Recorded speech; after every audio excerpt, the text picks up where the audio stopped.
Hello guys, आज म specially chow chow र साग बनाउँदैछु। मिठो लाग्छ मलाई, तपाईहरुलाई कस्तो लाग्छ कमेन्टमा लेख्न सक्नुहुन्छ।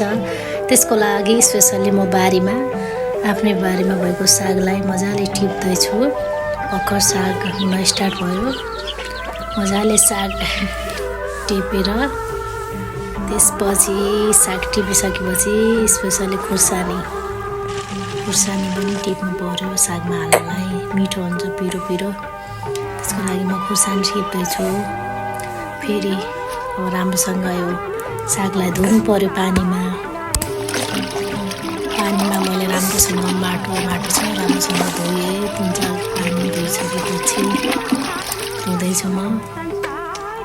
त्यसपछि पानीमा राम्रोसँग धोइसकेपछि मैले सागलाई राम्रोसँग काटेँ।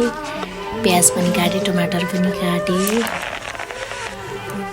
र मैले स्पेसल्ली कराई पनि लगाइसकेँ। कराईमा अब म तेल लगाउँछु। तेल पनि हालिसकेँ मैले।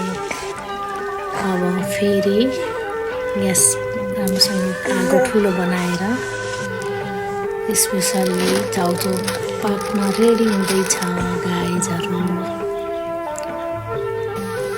त्यसको लागि मैले अघि नै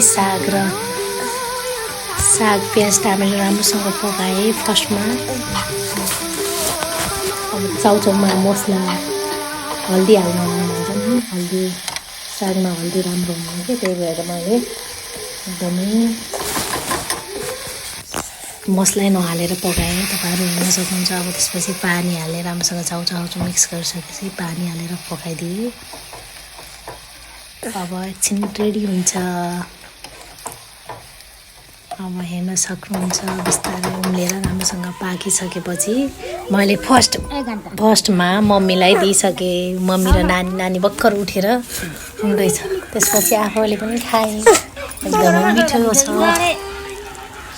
मिठो लाग्यो। तपाईँहरू पनि खान सक्नुहुन्छ साग र चाउचाउ। हेर्नु न म कसरी खाँदैछु।